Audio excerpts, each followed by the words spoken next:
శ్రీమాత్రే నమ. జయ గురు దత్తాత్రేయ నమ. ఈ వీడియోలో మనం తులారాశి వారికి మార్చి 1 నుంచి 15 మధ్యలో జరిగే వారఫలాలు పరిశీలించినప్పుడు మరి తులారాశి వారికి ఈ రోజు నుంచే శుక్రగ్రహం ఉచ్చస్థానం అయినటువంటి 6వ స్థానంలో ప్రవేశించి అక్కడ శని భగవానుడితో కలిసి సుమారు 25 రోజుల పాటు అదే స్థానంలో సంచరించడం జరుగుతూ ఉంటుంది. సో ప్రధానంగా తులారాశిలో ఎవరైతే సెలబ్రిటీ హోదా కలిగి ఉన్నారో, సినిమా రంగం, టీవీ, మీడియా రంగంలో ఉన్న వాళ్ళు వారికి చాలా గొప్ప అవకాశాలు వస్తాయి. కొన్ని విజయవంతమైనటువంటి ప్రొడక్ట్స్ మీ నుంచి రావడం జరుగుతూ ఉంటుంది.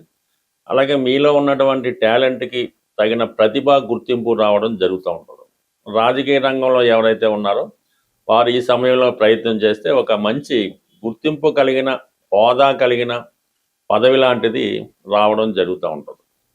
అలాగే ముఖ్యంగా స్త్రీలకి ఇది లాభసాటిగా ఉంటుంది. ఎవరైతే ఈ రాశిలో స్త్రీలు ఏదైనా కళారంగంలో, టీవీ అవ్వచ్చు, మీడియా అవ్వచ్చు, డ్యాన్స్ అవ్వచ్చు, మీరు ఏ రంగంలో ఉన్నా, నటనా రంగంలో ఉన్నా మీకు తగినటువంటి గుర్తింపు, తగిన పారితోషికం రావడం జరుగుతూ ఉంటుంది. కొన్ని విదేశ అవకాశాలు లాంటివి కూడా రావడం జరుగుతుంది. మొత్తం మీద ఎవరైతే స్త్రీలు అటు ఉపాధి అవకాశాల కొరకు, వివాహం కొరకు, ఏమైనా సమస్యలు ఉంటే వాటి పరిష్కారం కొరకు ఆలోచిస్తున్నారో చాలా వరకు సక్సెస్ అవుతాయి. అలాగే మీరు ఏదైనా ఒక ఇండస్ట్రీ స్థాపించాలని ఆలోచిస్తూ రుణం కోసం ప్రయత్నం చేస్తుంటే పెద్ద మొత్తంలో రుణం ఈ సమయంలో మీకు రావడం జరుగుతూ ఉంది. మొత్తం మీద ఏంటంటే ఈ తులారాశి వారు మీ ప్రయత్నం బట్టి, మీ స్థాయిని బట్టి రాబోయే 25 రోజుల్లో, అంటే మార్చి 1 నుంచి 25 మధ్యలో జీవితంలో ఒక సెటిల్మెంటు, ఒక గుర్తింపు, ఒక స్థిరమైనటువంటి హోదా రావడం జరుగుతుంది. ఇక ప్రధానంగా మరి శని భగవానుడు 6వ స్థానంలో సంచరించడం కూడా ఒక విధంగా నిరుద్యోగులు లాంటి వాళ్ళు ఉద్యోగ ప్రయత్నం చేసినప్పుడు దానికి మరింత బలం చేకూరుతూ ఉంటుంది అన్నమాట. ఓన్లీ శని ఉన్నప్పుడు ఇది సాధారణ ఉద్యోగాలు అటు ఇటుగా వస్తూ ఉంటాయి. ఇప్పుడు మీకు శుక్రుడు కూడా అక్కడ రావడం వల్ల అటు రైల్వేలో కానీ, ఎయిర్లైన్స్లో కానీ, లేదంటే ఫైనాన్స్ సంబంధించిన సంస్థల్లో ఉద్యోగ అవకాశాలు అన్నవి ఈ రాశి వారికి, మీరు విదేశంలో ఉన్నా, స్వదేశంలో ఉన్నా కంపల్సరిగా నిరుద్యోగులు కంపల్సరిగా ఉపాధి అవకాశాలు రావడం జరుగుతూ ఉంది.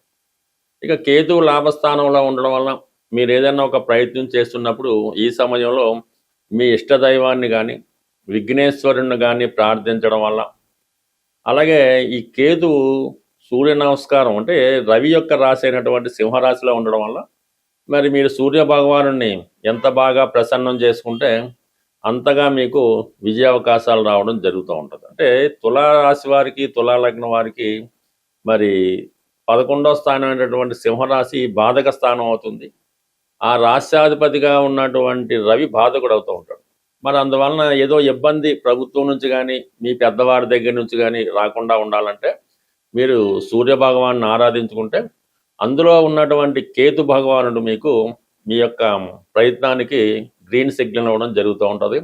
ఏ ఆటంకాలు లేకుండా మీ ప్రయత్నం అన్నది పూర్తవడం జరుగుతూ ఉంటుంది. అంటే ఎప్పుడన్నా మన గ్రహాలు బలంగా ఉన్నప్పుడే చేసే ప్రయత్నం సక్సెస్గా చేస్తూ, ఏ గ్రహం అయితే అడ్డుకుంటుందో ఆ గ్రహానికి మనం తగిన పరిహారం చేసుకుంటే మన ప్రయత్నం అవుతూ ఉంటుంది. చివరి నిమిషంలో పని ఆగిపోవడం, మనకు వచ్చినటువంటి అవకాశం వేరే వాళ్ళకి పోవడం కూడా జరుగుతూ ఉంటుంది. అందువలన శ్రద్ధగా మీరు ఈ సమయంలో ప్రయత్నం చేస్తే ఈ రాబోయే ఈ పక్షంలో ఏదో ఒక శుభవార్త మీకు కలుగుతూ ఉంటుంది. ఇంకా 5వ స్థానంలో ఉన్నటువంటి రాహు, ఇది సాధారణంగా పెద్ద పెద్ద వ్యవహారాలు చేస్తున్న వారికి, సినిమా రంగంలో ఉన్న వాళ్ళకి బాగా ఉపయోగపడుతూ ఉంటుంది.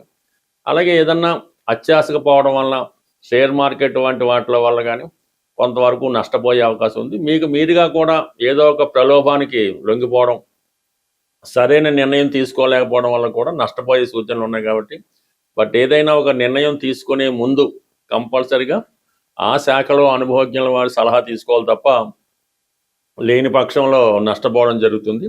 రిపీటెడ్గా చేసిన పనే చేస్తూ ఉంటారు ఈ తులారాశి వారు. ఒక చోట నష్టపోయాం, మళ్ళీ అక్కడే సంచరిస్తూ ఉంటారు, అందులోనే పెట్టుబడి పెడుతూ ఉంటారు, దాని చుట్టే తిరుగుతూ ఉంటారు. ప్రధానంగా అటు సినిమా ఫీల్డ్లో ఉన్నవాళ్ళు కానీ, లేదంటే ఏదైనా షేర్ మార్కెట్లో ఉన్నవాళ్ళు, లేదంటే ఏదైనా ఈ బలహీనత, ఈ షేర్ మార్కెట్, జోదం, పేకాట, లేదంటే ఈ రేసులు, వాటిలో అంటే మీరు ఒకసారి మీకు అక్కడ రాణించినప్పుడు దాన్ని ఎంత తొందరగా దాని నుంచి బయటకు వస్తే అంత మంచిది తప్ప పదే పదే రిపీటెడ్గా అదే వ్యసనాన్ని కొనసాగించినప్పుడు జీవితం చాలా పతనావస్థకి వెళ్ళే అవకాశం ఉంటుంది. కాబట్టి ఈ విషయంలో కొంతవరకు అటువంటి వాడి జోలికి పోకపోవడం మంచిది. ఎందుకంటే అక్కడ కుజుడు అక్కడే ఉన్నాడు, బాధకుడు రవి అక్కడే ఉన్నాడు.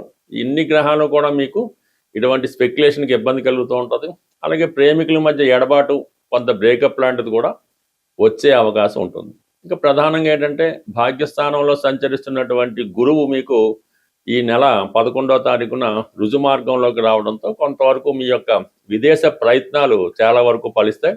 ఏదైనా వీసా సంబంధించినటువంటి సమస్యలు కానీ, అలాగే ఇప్పుడు బయట దేశాల నుంచి వచ్చి ఇక్కడ ఇండియాలో ఉండిపోయి తిరిగి మళ్ళీ విదేశం వెళ్లకుండా ఇబ్బంది పడుతున్న వారికి ఈ 11వ తారీఖు తర్వాత మీ సమస్యలకి పరిష్కారమై మళ్ళీ మీ యొక్క విదేశ ప్రయత్నాలు, విదేశ ప్రయాణాలకి మరి అవన్నీ సక్సెస్ అవడం జరుగుతాయి.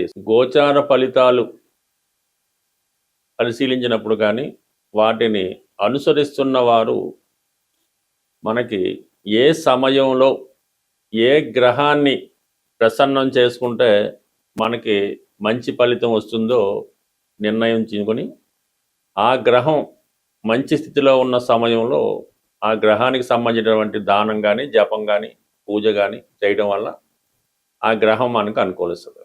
ఏదన్నా ఒక గ్రహం నీచ స్థితిలోనో, శత్రుస్థానంలోనో, వేరే బంధన యోగంలో ఉన్నప్పుడు మనం ఆ గ్రహానికి ఎన్ని పరిహారాలు చేసినా పెద్దగా దాని ఫలితం అన్నది మనం పొందలేకపోతూ ఉంటాం.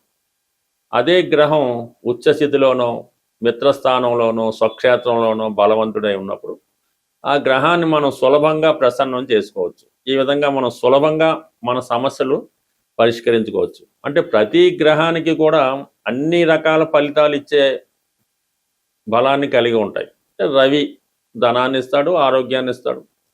అలాగే ఇప్పుడు ఈ సమయంలో, ఈ పక్షంలో మనకి ఏ గ్రహాన్ని మనం ప్రసన్నం చేసుకోవాలంటే శుక్రగ్రహాన్ని, అంటే శుక్రుడు ఈ 15 రోజులు కూడా ఉచ్చస్థితిలో ఉండడం జరుగుతూ ఉంటుంది. ఆ కారణం వల్ల ఏంటంటే మీరు శుక్రుని యొక్క కారకత్వాలు, శుక్రుడు అన్ని ఇవ్వగలడు, ఆరోగ్యాన్ని ఇవ్వగలడు, మృత సంజీవిని విద్య తెలుసున్నవాడు, అంటే మరణించిన వాళ్ళని కూడా బతికించగలడు. అంటే మరణం అంటే కేవలం ప్రాణం పోవడమే కాకుండా ఏ విధంగా వాడు జీవోత్సవంలో ఉన్నా తిరిగి ఐశ్వర్యాన్ని ఇచ్చో, ప్రాణం పోసో, శక్తినిచ్చో మళ్ళా జీవాన్ని నింపగలనమాట.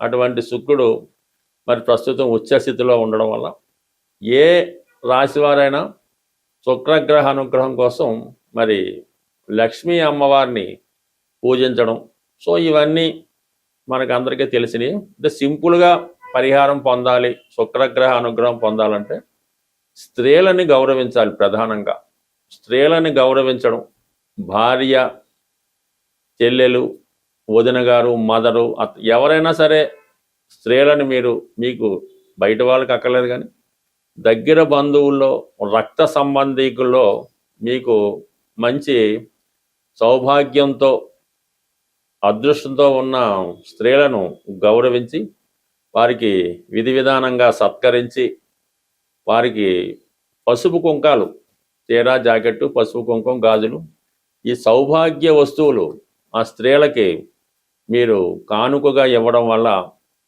మరి అంటే వాళ్ళు అదృష్టంగా స్వీకరించాలి, వాళ్ళు మీ బాగును కూడా కోరుకోవాల్సి ఉంటుంది. అలాగే మనం ఎవరినైతే ఈ బహుమతులు సత్కరిస్తాం వాళ్ళు మీ యొక్క చెడును కోరుకుంటే మళ్ళీ ఇబ్బంది కలుగుతూ ఉంటుంది. ఈ విధంగా ఎవరైతే మీ యొక్క సత్కారాన్ని సంతోషిస్తారో, మిమ్మల్ని బాగుండాలని కోరుకుంటారో అటువంటి వారికి కనీసం 6 లేదంటే కనీసం 2 అయినా సత్కరించడం వల్ల కంప్లీట్గా మీరు శుక్రగ్రహ అనుగ్రహాన్ని సంపూర్ణంగా పొందడం జరుగుతూ ఉంటుంది. కాబట్టి మరి ఈ సమయంలో మీరు అలాగా సత్కరించవచ్చు. లేని పక్షంలో మరి శ్రీ సూక్తం కానీ, కనకదార స్తోత్రం కానీ, లక్ష్మీ స్తోత్రం కానీ పారాయణ చేయొచ్చు. లేదు ఇవన్నీ కుదరదనుకుంటే శుక్రవారం రోజు ఏదైనా అమ్మవారి ఆలయంలో, స్త్రీ దేవత ఆలయంలో ఎరుపు రంగు పుష్పాలు, గులాబీ పువ్వులు కానీ, మందార పువ్వులు కానీ ఒక 6, అలాగే 6 దానిమ్మ పళ్ళు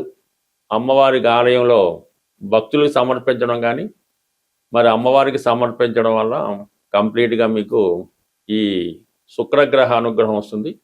శుక్రగ్రహం అనుగ్రహం ఉంటేనే మీ యొక్క కాపురం, ధనం, ఐశ్వర్యం అన్నీ అనుకూలించే అవకాశం ఉంది. స్వస్తి.